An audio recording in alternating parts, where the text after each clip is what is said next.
بسم اللہ الرحمن الرحیم۔ آج ہم ہدایت النحو کا چوتھا سبق پڑھنے جا رہے ہیں۔ گزشتہ سبق میں ہم نے ہدایت النحو میں سے کلمہ کی تعریف پڑھی تھی، الکلمۃ لفظ وضع لمعنی مفرد۔ آج ہم اس کی تقسیم پڑھنے جا رہے ہیں کہ کلمہ کی کتنی اقسام ہوتی ہیں۔ اپنا سبق شروع کرتے ہیں، اللہ تعالیٰ سے مدد کی درخواست کرتے ہیں۔ اللہ تعالیٰ اس سبق کو ہم سب کے لیے علم نافع بنائے۔ آج کی عبارت ہے وَهِيَ مُنْحَصِرَةٌ فِي ثَلَاثَةِ أَقْسَامٍ اسم وفعل وحرف۔ وَهِيَ مُنْحَصِرَةٌ فِي ثَلَاثَةِ أَقْسَامٍ اسم وفعل وحرف۔ اسم، فعل اور حرف پہ ہم تینوں اعراب پڑھ سکتے ہیں، رفع، نصب اور جر۔ ترکیب میں آ کے اس کی مزید وضاحت ہو جائے گی، جس کا ترجمہ ہے اور وہ یعنی کلمہ، یہ ضمیر کلمہ کی طرف لوٹ رہی ہے، تو ترجمہ ہوگا وہ یعنی کلمہ تین اقسام اسم، فعل اور حرف میں منحصر ہے۔ منحصر کا مطلب ہے بند ہے، یعنی اس کی صرف یہ تین ہی اقسام ہے، نہ اس سے کم نہ اس سے زیادہ۔ جی، الفاظ کی تحقیق پڑھ لیتے ہیں۔ ہیا ضمیر کی نحوی تحقیق ہے، یہ مفرد مرکب کے اعتبار سے مفرد ہے، اسم فعل حرف کے اعتبار سے یہ اسم ہے، مذکر مونث کے اعتبار سے مونث ہے، واحد تثنیہ جمع کے اعتبار سے واحد ہے، متمکن غیر متمکن میں سے یہ غیر متمکن ہے، غیر متمکن کی اقسام میں سے یہ ضمائر میں سے ہے، اور معرفہ نکرہ میں سے اس میں معرفہ ہے، اس میں معرفہ کی اقسام ضمائر۔ لفظ ہے منحصرۃ، اس کی نحوی تحقیق ہے، یہ مفرد مرکب میں سے مفرد ہے، اسم فعل حرف میں سے اسم ہے، اس کے آخر میں تاء متحرکہ آ رہی ہے، اور یہ مونث کی علامت بھی ہے، تو واحد مونث کے اعتبار سے یہ مذکر مونث کے اعتبار سے مونث ہے، واحد تثنیہ جمع کے اعتبار سے یہ واحد ہے، معرفہ نکرہ کے اعتبار سے نکرہ ہے، متمکن غیر متمکن میں سے یہ اس میں متمکن ہے، اور اعراب کی 16 قسموں میں سے اس میں متمکن کی جو 16 قسمیں ہیں اس میں سے یہ مفرد منصرف صحیح ہے۔ صرفی تحقیق اس کی دیکھتے ہیں، یہ صیغہ واحد مونث ہے، بحث اس میں فاعل ہے، اور یہ باب انفعال ہے، اور سب اقسام صحیح ہیں۔ انحصر ینحصر انحصارا فہو منحصر، اور منحصر منحصران منحصرون منحصرۃ۔ یہ اگلا لفظ ہے فی، مفرد مرکب کے اعتبار سے مفرد ہے، اسم فعل حرف میں سے حرف ہے، حروف عاملہ غیر عاملہ میں سے حروف عاملہ میں سے ہے یہ، اور حروف عاملہ کی اقسام میں سے حرف جر ہے۔ ثلاثۃ، یہ مفرد مرکب کے اعتبار سے مفرد ہے، اسم فعل حرف میں سے اسم ہے، مذکر مونث میں مونث ہے، واحد تثنیہ جمع میں سے واحد ہے، معرفہ نکرہ میں سے نکرہ ہے، متمکن غیر متمکن میں سے یہ اس میں متمکن ہے، اور اس کی اعراب کی 16 قسموں میں سے یہ مفرد منصرف صحیح ہے۔ اگلا لفظ ہے اقسام، مفرد مرکب کے اعتبار سے مفرد ہے، اسم فعل حرف میں سے اسم ہے، مذکر مونث میں سے مذکر ہے، اور واحد تثنیہ جمع میں سے یہ جمع ہے، معرفہ نکرہ میں سے یہ نکرہ ہے، متمکن غیر متمکن میں سے یہ اس میں متمکن ہے، اور اس کی اعراب کی 16 قسموں کے اعتبار سے یہ مفرد منصرف۔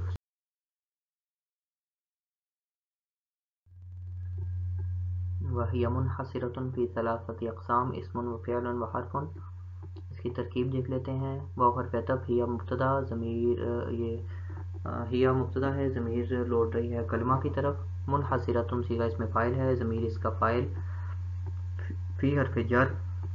ثلاثۃ اقسام، یہ عدد اور معدود ہیں، ثلاثۃ عدد ہے اور اقسام معدود ہے جس کو گنا جا رہا ہے، 3 سے لے کر 10 تک جو گنتی ہوتی ہے اس کا معدود مضاف الیہ مجرور ہوتا ہے، اور یہ معدود جو ہے یہ تمیز کے طور پہ بھی آتا ہے، تو ہم اس کی ترکیب کریں گے ثلاثہ ممیز مضاف، اقسام تمیز مضاف الیہ، مضاف الیہ مل کر فی حرف جار کے لیے مجرور، جار مجرور مل کر منحصرۃ کے متعلق، منحصرۃ صیغہ اس میں فاعل اپنے فاعل اور متعلق سے مل کر مبتدا کی شبہ جملہ ہو کر مبتدا کی خبر، مبتدا خبر مل کر جملہ اسمیہ خبریہ ہو گیا۔ آگے اسم و فعل و حرف، اس میں تینوں اعراب پڑھ سکتے ہیں، اسم فعل اور حرف کو جب ہم مرفوع پڑھیں گے تو اس کے لیے ہمیں مبتدا محذوف ماننا پڑے گا، جیسے ہم مثال کے طور پہ مبتدا محذوف نکال سکتے ہیں،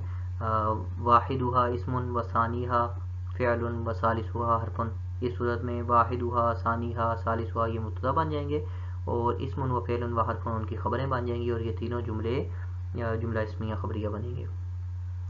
اور دوسری صورت کے جب ہم ان کو منصوب پڑھیں اسم و فعل و حرف، وہاں بھی ہمیں محذوف ماننا پڑے گا، مثال کے طور پہ وہاں ہم محذوف مان سکتے ہیں فعل آنی، یعنی میں مراد لیتا ہوں، تو آنی فعل واحد متکلم ضمیر اس کا فاعل ہو جائے گا، اور اسمن و فعلن و حرفن یہ تینوں معطوفات مل کر اس کے لیے مفعول بن جائیں گے، اور یہ جملہ فعلیہ خبریہ ہو جائے گا۔ تیسری صورت کے جب ہم ان تینوں کو مجرور پڑھ سکتے ہیں اسمن و فعل و حرفن، تو وہاں ہم اس کو ثلاثت اقسام جو سابقہ جملہ ہے اس میں اس سے بدل بنائیں گے۔ ثلاثت اقسام میں ثلاثہ ممیز مضاف، اقسام تمیز مضاف الیہ، مضاف مضاف الیہ مل کر یہ مبدل منہ، اسم و فعل و حرف یہ تینوں معطوفات مل کر بدل مبدل منہ مل کر پھر فی جار کے لیے مجرور بن جائیں گے۔ یہ اس کی ترکیب ہو جائے گی۔ یہ اس کے بعد ہم دیکھتے ہیں ہیا ضمیر کا مرجع کون ہے۔ اس میں چھوٹا سا اشکال ہے کہ ہیا ضمیر کا مرجع ہم نے جیسے ابھی ترکیب میں ذکر کیا کہ کلمہ ہے، تو اس ضمیر سے جو مرجع ہے وہ لفظ کلمہ ہے یا مفہوم کلمہ ہے۔ لفظ کلمہ اگر لیں الکلمۃ،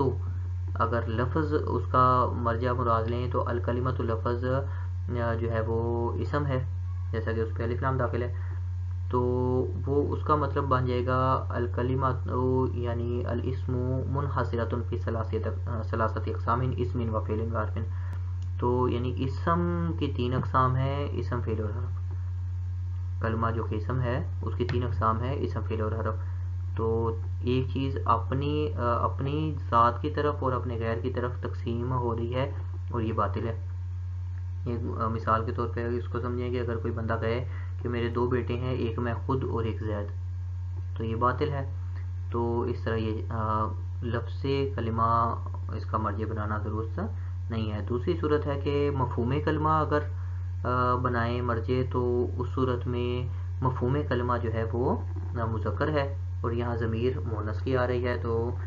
توافق نہیں ہے، تو دونوں صورتیں باطل ہیں۔ تو اس اشکال کا جواب یہ ہے کہ یہاں ہیا ضمیر کا مرجع لفظ کلمہ ہے، لیکن اس سے مراد مفہوم کلمہ ہے۔ دوبارہ سماعت فرمائیں کہ اس سے ہیا ضمیر کا مرجع لفظ کلمہ ہے، لیکن اس سے مراد مفہوم کلمہ ہے، تو اس صورت میں اشکال لازم نہیں آئے گا۔ اس کی مثال ہم سمجھ سکتے ہیں کہ جیسے ہم جملہ بولتے ہیں جانی زیدن، زید میرے پاس آیا، تو جا فعل کا فاعل تو لفظ زید ہوتا ہے، لیکن مجیت ہم ذات زید کی مراد لیتے ہیں، تو اسی طرح یہاں بھی ہیا ضمیر کا جو مرجع ہے وہ لفظ کلمہ ہے، لیکن اس سے مراد مفہوم کلمہ ہے، لہذا اس صورت میں کوئی اشکال لازم نہیں آئے گا۔ جی آگے جو قابل غور بات ہے کہ اسم کو فعل اور حرف پر مقدم کیا ہے، تو اس کی کیا وجہ ہے؟ مصنف رحمۃ اللہ علیہ نے پہلے اسم کو ذکر کیا، پھر فعل کو، پھر حرف کو، تو اس کی ایک وجہ یہ ہے کہ اسم جو ہے وہ اپنے معنی دینے میں فعل اور حرف کا محتاج نہیں ہوتا، تو لہٰذا یہ اصل ہوا اور باقی اس کی فرع ہوئی، تو لہٰذا اس لیے اس کو پھر مقدم کر دیا۔ فعل اور حرف میں دیکھیں تو فعل کو پھر مقدم کیوں کیا ہے؟ کیونکہ فعل جو ہے اپنا معنی دینے میں صرف اسم کا محتاج ہوتا ہے، ایک چیز کا محتاج ہوتا ہے، اور حرف اپنا معنی دینے میں اسم کا بھی محتاج ہوتا ہے اور فعل کا بھی محتاج ہوتا ہے، تو لہٰذا فعل کو حرف پر مقدم کر دیا۔ یہ ان کی تقدیم اور تاخیر کی وجہ تھی۔ جی آگے ایک چھوٹا سا علمی نقطہ ہے کہ تقسیم کسے کہتے ہیں۔ تقسیم کی دو قسمیں ہیں، دو طرح کی تقسیم ہوتی ہے۔ تقسیم الکل الی الاجزاء، کل کی اپنے اجزاء کی طرف تقسیم، جیسا کہ السکنجین خل و ماء واصل، سکنجین جو ہے وہ سرکہ، پانی اور شہد کے مجموعے کا نام ہے، ایک تو یہ تقسیم کا مطلب ہے۔ دوسرا تقسیم کا مطلب تقسیم الکلی الی الجزیات، کلی جو ہے وہ اپنے جزیات کی طرف تقسیم ہو، جیسے الانسان زید و عمر و بکر، زید عمر بکر انسان کی جزیات ہیں۔ تو یہاں جو اقسام کا لفظ استعمال ہوا ہے، یہاں سے کون سی تقسیم مراد ہے؟ یہاں سے دوسری والی تقسیم مراد ہے کہ یہاں کلی کی تقسیم ہو رہی ہے جزیات کی طرف۔ اسم فعل اور حرف جو ہے مستقل طور پر کلمہ ہے، اسم مستقل کلمہ ہے، فعل مستقل کلمہ ہے اور حرف مستقل کلمہ ہے۔ اگر یہ پہلی قسم ہوتی تقسیم الکلی الی الاجزاء، تو ہم خل، ماء اور اصل، پانی، سرکہ اور شہد کے مجموعے کے نام کو تو ہم سکنجین کہہ سکتے ہیں، لیکن سرکہ اگر الگ سے ہو تو ہم اس کو سکنجین نہیں کہہ سکتے، پانی کو بھی الگ سے نہیں کہہ سکتے، شہد کو بھی، تینوں چیزیں ملیں گی تب وہ سکنجین بنے گی۔ لیکن دوسری صورت جو ہے تقسیم الکلی الجزیات، وہاں زید، عمر اور بکر الگ سے جو ہے وہ انسان ہے، زید الگ انسان ہے، عمر الگ سے انسان ہے اور بکر الگ سے انسان ہے۔ تو یہاں بھی یہی والی تقسیم ہے، اسم کو ہم الگ سے کلمہ کہہ سکتے ہیں، فعل الگ سے مستقل کلمہ ہے اور حرف الگ سے مستقل کلمہ ہے۔ جی یہاں ایک اور ذکر کرتے چلیں کہ تقسیم جب ہوتی ہے کسی چیز کی تو یہ 2-3 چیزیں الفاظ ہمیں ذہن میں رکھنے چاہیے۔ جس چیز کو تقسیم کیا جا رہا ہے وہ مقسم کہلاتی ہے، جس چیز کو تقسیم کیا جائے وہ مقسم کہلاتی ہے۔ یہاں تقسیم ہو رہی ہے کلمہ کی تو کلمہ مقسم کہلائے گا، اور جو قسمیں ہوتی ہیں جو یعنی کہ جس چیز کو تقسیم کیا جائے تو آگے جو چیزیں اس کی اقسام بنتی ہیں وہ قسمیں کہلاتی ہیں۔ 3 اجزاء میں تقسیم ہو رہا ہے کلمہ، 3 جزیات میں، تو وہ تینوں اسم فعل اور حرف اس کی قسمیں کہلائیں گی، جمع اس کی اقسام ہو گئی۔ اور ان تینوں قسموں کا آپس میں تعلق کیا ہے؟ آپس میں تعلق یہ قسیم ہے ایک دوسرے کے، اسم اور فعل کا آپس کا تعلق کیا ہے؟ یہ ایک دوسرے کی قسیم ہے۔ جی جس چیز کو تقسیم کیا جائے، جیسا کہ یہاں کلمہ تقسیم ہو رہا ہے تو وہ مقسم کہلائے گا، اور کلمہ جن جزیات میں تقسیم ہو رہا ہے اسم فعل اور حرف یہ اس کی اقسام کہلائیں گی، اور یہ جو اقسام ہیں اسم فعل اور حرف یہ آپس میں ایک دوسرے کی قسیم کہلائیں گی۔ عبارت دیکھ لیتے ہیں، لِأَنَّهَا إِمَّا أَلَّا تَدُلَّ عَلَى مَعْنَى فِي نَفْسِهَا وَهُوَ الْحَرْفُ لِأَنَّهَا إِمَّا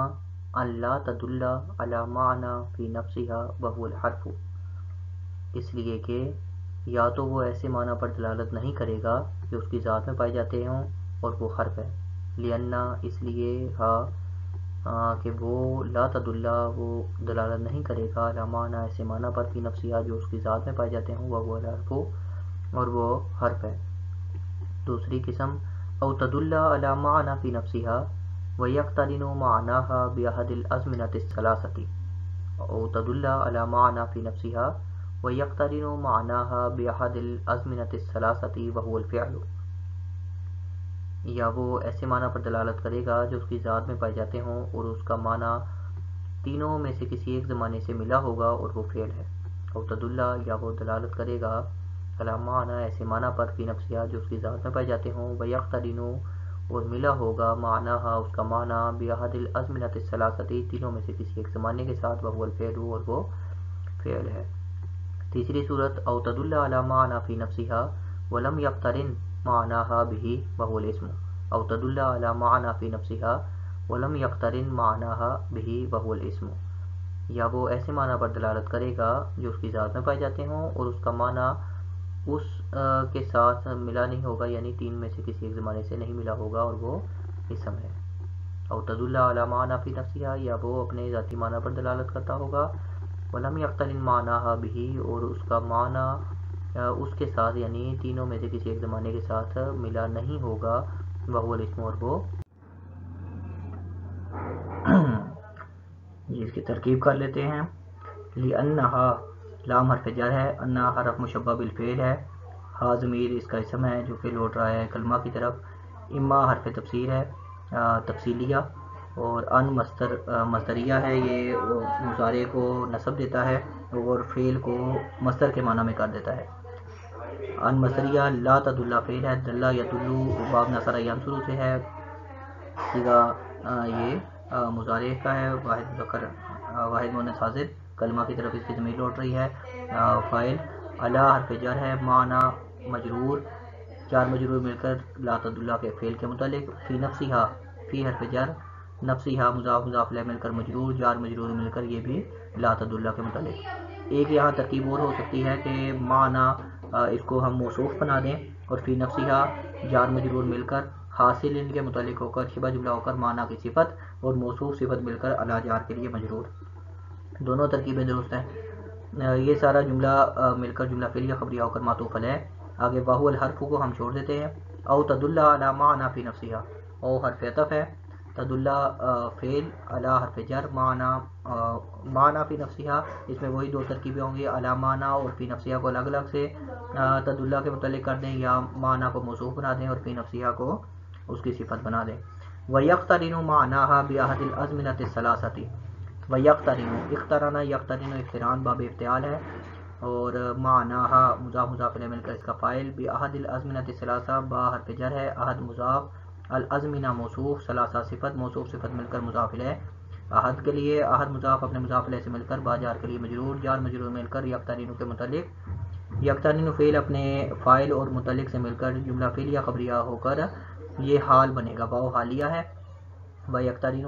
اور یہ حال بنے گا معنی سے، تو ترکیب ہو جائے گی معنی موصوف، اور موصوف بھی بن رہا ہے اور ساتھ ساتھ ذوالحال بھی بن رہا ہے، فی نفسہا اس کی صفت، اور ویقترن معناہا بأحد الازمنۃ الثلاثہ یہ پورا جملہ اس کا حال، معنی موصوف اپنی صفت اور حال سے مل کر اعلی جار کے لیے مجرور، یہ پورا جملہ جملہ فعلیہ خبریہ ہو کر معطوف علیہ معطوف، اور آگے پھر او حرف عطف تدل علی معنی فی نفسہا فلم یقترن معناہا بہ، یہ پورا جملہ بالکل دوسرے جملے کی طرح ہے، اور بہی پہلے کہہ دیا تھا بأحد الازمنۃ الثلاثہ، اور یہاں صرف بہی احد الازمنۃ الثلاثہ کی جگہ ضمیر لے آئے بہی، یہ جملہ بالکل دوسرے کی طرح ہے، تو یہ تینوں جملے معطوفات مل کر ان مصدریہ کی وجہ سے بتاویل ان مصدریہ مفرد ہو کر انا کی خبر، انا اپنے انا حرف مشبہ بالفعل اپنے اسم اور خبر سے مل کر جملہ فعلیہ انشائیہ ہو کر لام حرف جر کے لیے مجرور، جار مجرور مل کر سابقہ جملے میں جو منحصرۃ آیا تھا اس کے متعلق ہو گئے، تو یہ ترکیب مکمل ہوگی، درمیان میں ہم نے تین جملے چھوڑ دیے ہیں، وہو الحرف، وہو الفعل اور وہو الاسم، یہ الگ سے ان کی ترکیب ہوگی، ہوا مبتدا الحرف خبر، ہوا مبتدا الفعل خبر، اور ہوا مبتدا الاسم خبر، یہ تینوں جملہ اسمیہ ہو جائیں گے، تو یہ ہماری ترکیب مکمل ہو گئی جی۔ اس کے بعد ہم بات کر لیتے ہیں کہ یہاں حرف کو مقدم کیوں کیا، پیچھے جو دعویٰ پیش کیا تھا کہ واہی منحصرۃ فی ثلاثۃ اقسام، وہاں حرف کو آخر میں ذکر کیا تھا، اور یہاں جب وجہ حسر بیان کر رہے ہیں تو حرف کو مقدم کر دیا، تو اس کی شارحین نے چند ایک وجوہات ذکر کی ہیں، ایک وجہ تو یہ کہ اس کے لفظی معنی کی رعایت کرتے ہوئے، حرف کا لفظی معنی ہے کنارہ، تو دونوں کناروں پر ذکر کر دیا، جب دعویٰ ذکر کیا تو وہاں آخری کنارے پر ذکر کر دیا حرف کو، اور جب دلیل وجہ حسر بیان کی تو اس کو ابتدائی کنارے پر ذکر کر دیا۔ دوسری ایک وجہ اس کی یہ بیان فرمائی شارحین نے کہ اس کے اندر عدمی معنی پائے جاتے ہیں، اللہ تدلہ کے